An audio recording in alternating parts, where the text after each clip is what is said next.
I look at frontline police officers, generally speaking, the men and women that would run towards danger whilst we all might find somewhere to hide or run away.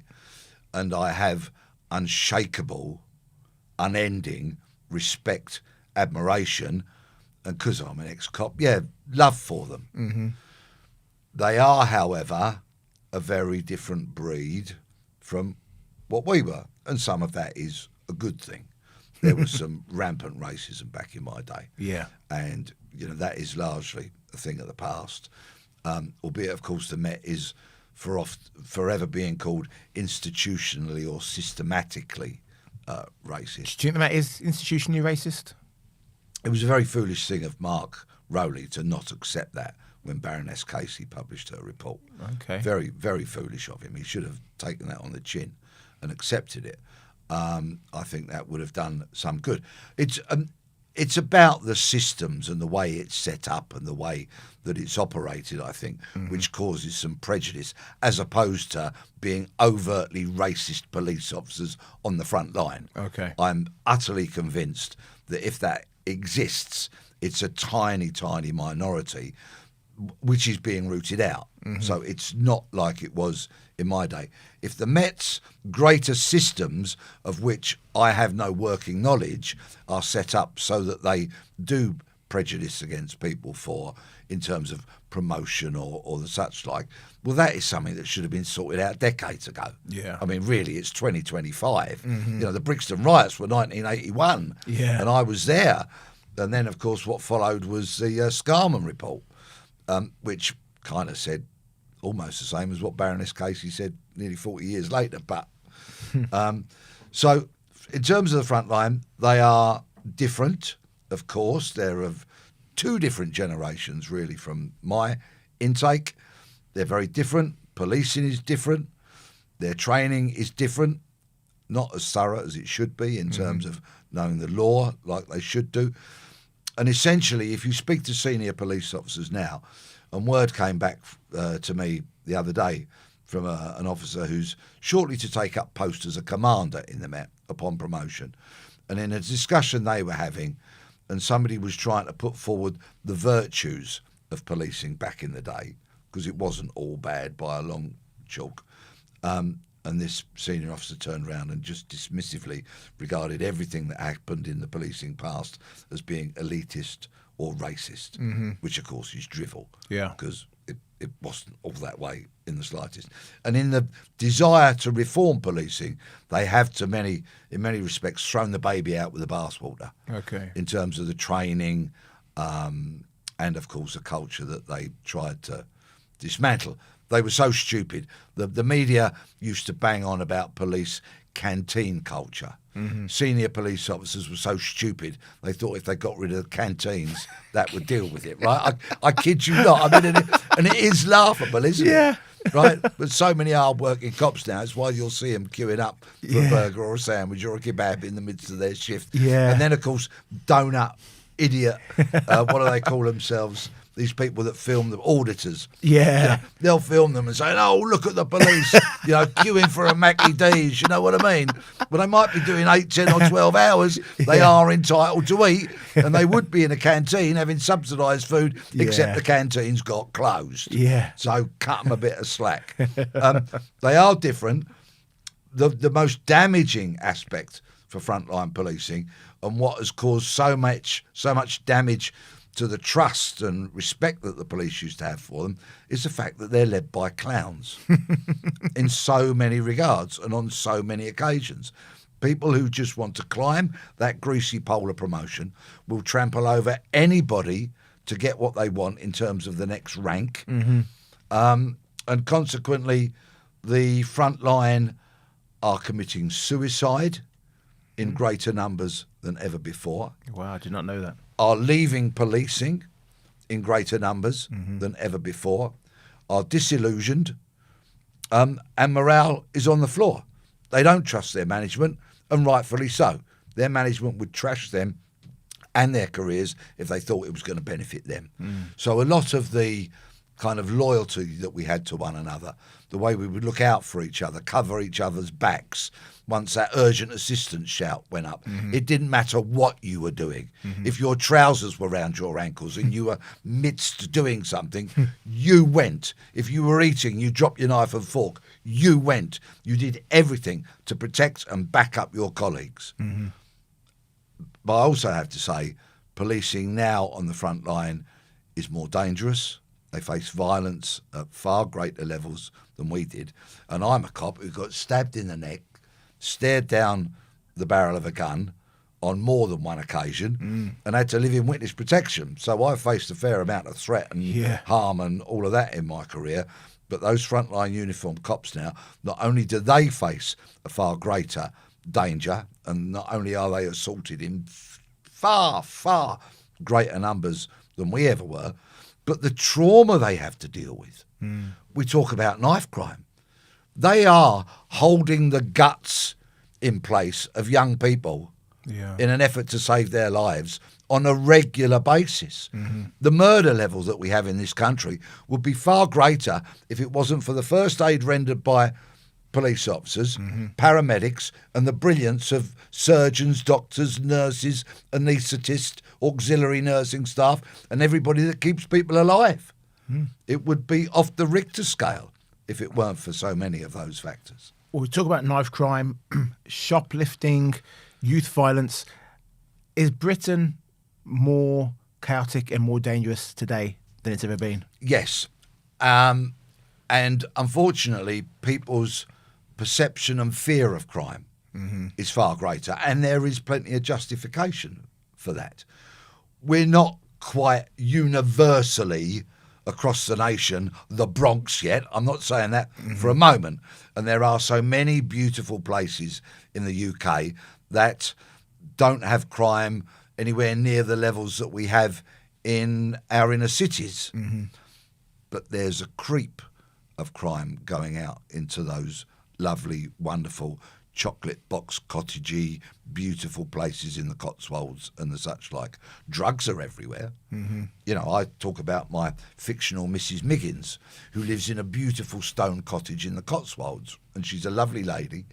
She's read the Express all her life, okay, and she's a law-abiding, lovely woman with a big family, and her grandson comes round for Sunday lunch, and he's a big strapping lad, you know, plays for the local rugby club. He's a good fun boy, and Mrs. Miggins is somewhat puzzled as to why he has 3 portions of crumble and custard on a Sunday afternoon. She thinks, oh, he's just a growing lad. Little does she know that when he walks down at the end of her garden, he creeps behind the greenhouse and has a bifter. Right, smokes a joint, right, and when he comes back in, he's got the munchies. So of course he wants 2 more portions of apple crumble and custard, which Mrs. Miggins has so lovingly prepared, because drugs are everywhere. And where drugs goes, violence is sure to follow, unfortunately. So there is crime at just about every corner of the nation, but it's not as rampant or as bad, of course, as it is in some of our inner cities where you just have to be so very careful. So you say the leaders in these police forces are donkeys, they're idiots. How much leeway do the cops have to just follow common sense? For example, if a copper sees someone, a person on the street comes up to him and says, that man wrote something offensive about me on Twitter, he called me a fairy, and I want him arrested for a hate crime, homophobic. The police, it feels like the police are being told by their leaders, well, yeah, you've got to arrest that person, we're going to have to investigate this properly, rather than them saying, chill out, mate, it's just Twitter. Deactivate your account if you don't like it. Well, or just for me to put a slight twist on that hypothetical situation. Many years ago, of course, you had sergeants that would preside over the incoming crimes and see whether they needed to be delegated or whether they could just be written off as no crime, for example, which used to happen way back in the day. Now, of course, police officers are not really allowed to use their own discretion. That's been stripped away, sadly. And policing is all the poorer for it. Yeah. And by that, I'll give, for example, because I'm sure we might touch upon 2-tier policing, for example, such a common phrase these days. Back in the day, if a sergeant saw a set of circumstances come in that had been reported as a crime, say, let's use a real example, that family from Hertfordshire who complained about their primary school and the appointment of a new head or deputy head, and they did it in a WhatsApp group or on social media, and they ended up being arrested, locked up, and receiving £20,000 in damages for the inconvenience. Okay, because the police was so wrong. There was never a crime there. Never, ever a crime. As the minute those circumstances were reported, I just looked at it and said, there's no crime here. No crime has been committed. An experienced sergeant who had been taught the law properly, so he knew the law, the act and the section under which it would or would not fall, and would just look at that and would bin it off. Just throw it in the bin. All right, not literally, but classify it as no crime, no further action, and it would just be something that lays dormant and gathers dust and is never going to be actioned. Now, if that sergeant's got an eye on the promotion poll and wants to become an inspector, they're terrified of taking such action because they feel they might get called into account at some point. But it's clear the police are investigating stuff that are not crimes because they don't know the law.